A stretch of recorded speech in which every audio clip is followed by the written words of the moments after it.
Guys and gals, Never here from Jerkwing Gaming, and some of you on Twitter, the Gaming Drag. Today I'm coming back at you another Let's Play episode of Sileo, Ty's Path.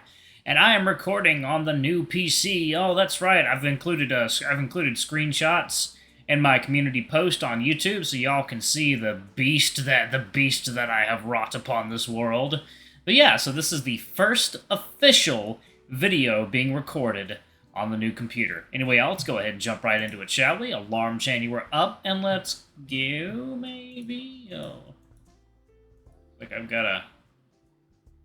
gotta re-get some of that REMPI data. Yeah, I can just, give me 1 second, y'all. I'll be right back. Alright, y'all, we are back, and as you can see, I fixed it. All I did was migrate my REMPI data folder over to my C drive and app data, and here we are. Everything's back. Anyway, let's go ahead and jump into it. His theory sought to explain an inexplicable and unnaturally uniform trend among a diverse populace, something that fell within the margins of error year on year and escaped scrutiny until decades later. The impact of these small variances had become rather more severe. The first of these trends was an overall decline in birth rate, something that quickly developed into a population deficit that continues to grow in severity to this very day. And should you look into the finer details that make up the statistic, you will find even more cause for concern. The population may have been in decline, yet this was in direct opposition to a sharp uptick in the male birth rate. Of course, I am sure you can imagine what this means. A sharp decline in girls being born. Exactly, and the increase in male births, while substantial, did not make up the shortfall. Thus, the population continued to dwindle and has continued doing so for many, many years. Did you know Woodcrest currently holds a population that is 76.2% male? I gotta admit, reasons aside, I kinda like it that way. Which is a flawless demonstration of the second of those two trends. Eh? What do you mean? It was also observed that less and less of the population would identify as heterosexual, a trend whose momentum was consistent with the pattern set by those other trends.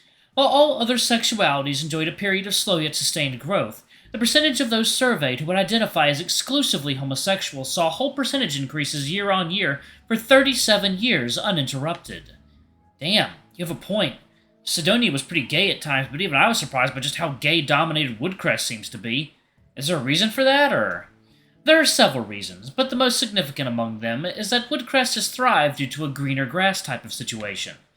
As you no doubt know firsthand, life in the big cities like Sidonia has become prohibitively expensive while forcing residents to endure gridlocked traffic and a poor quality of life.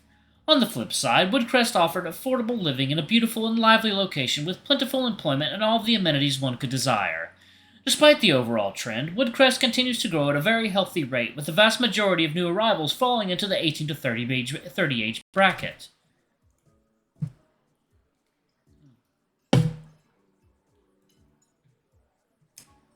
A younger generation who, especially when compared to their parents' generation, is dominated by homosexual men.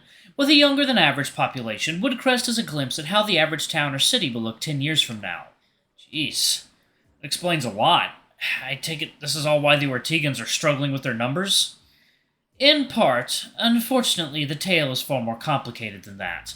A very long time ago, Ortega attempted to increase their birth rate through a campaign which incentivized and glorified parents. It was a contentious scheme, but ultimately one which achieved the intended purpose, at least in the beginning. Excuse me. Alas, the population began to, dwindle once more, and through a renewed and heavy-handed push that almost served to shame the non-reproductive members of their population, this eventually erupted into a civil war that cost more Ortegan lives than remain in the present day. It was not until years later that they realized a large portion of individuals were being born infertile. And much like with the other trends, eventually a fertile individual of the species became an incredible rarity. To truly put that in perspective, the current population of Ortegans is about 17,000 individuals. And 96.2% of that population is male. Of the 3.8% remaining that are female, only 6% of those are fertile. If you do the math, that is 39 fertile women. 39? That's really bad.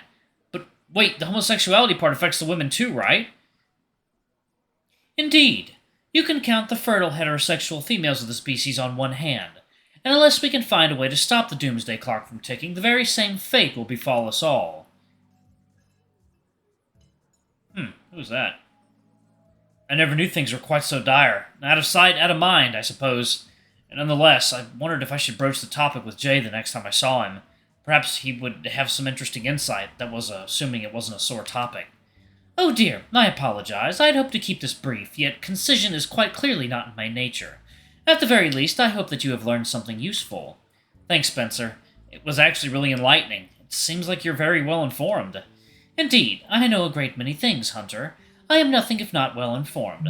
Something that is not limited to the sciences either. For instance, I know that you and Ty first met Jay when he acted in his capacity as your waiter at the newly opened Café du Monde. And by sheer chance, I happened to notice him visiting Ty's stall during one of his breaks on the night of the festival.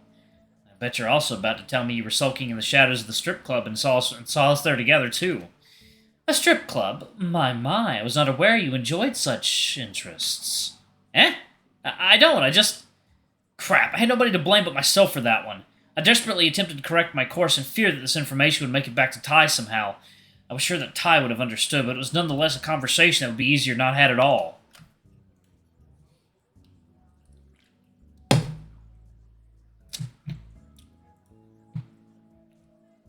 Okay, Lucas, I'm sure you're familiar with Eric. Regrettably. Perfect answer. Anyway, he found out what had happened between Ty and me earlier that day and dragged me along to a strip club to try and cheer me up.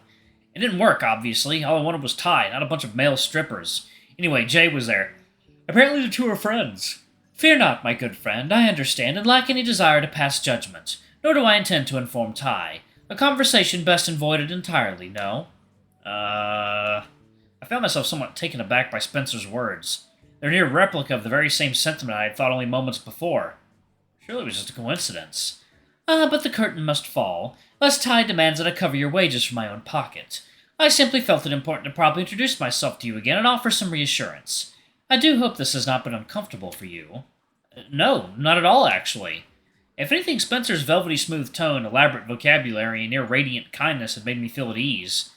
It wasn't to say that I trusted him, certainly not. The fact that he had gone out of his way in an attempt to earn that trust seemed fishy in and of itself. I could not forget that Spencer, like Ty and Lucas before him, had also refused to share certain information with me. He had poised this encounter as a way to nurture trust, and I couldn't help but feel that his reasons for doing so were at least somewhat disingenuous. But how exactly, and why? If there was one thing that I suspected more strongly than the rest, it was my hunch that all of our previous theories were entirely off the mark. I couldn't rationalize it, but I knew deep down in my gut that there was a whole other perspective to this that I just hadn't considered yet. What stones had we left unturned? What else could it possibly even be? Well then, I think it is about time that I let you return to your work. Oh, sure thing. It was nice getting to properly meet you, Spencer. And thanks heaps for the drink. It sure was an experience. An experience, he says. How delightful. Perhaps we should share another someday. Only if you regale me with tales surrounding that beverage, too. Spencer was unable to resist the happy smile that spread across his beak from end to end.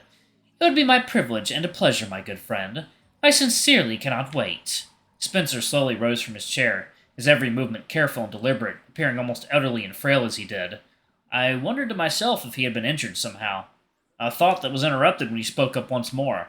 I shall return our glasses to the counter. May I trouble you to summon Ty for me? There's something that I would like to give him. Oh, sure thing, but before you go, I have one last question for you. I am certain you have many questions, not merely the one, but please do ask away. The question on my mind related to his speech. With each and every sentence Spencer had spoken, I was only reminded more and more of Ty. There were key differences in their verbal habits and their delivery, but the similarities between their vocabularies were nothing shy of uncanny.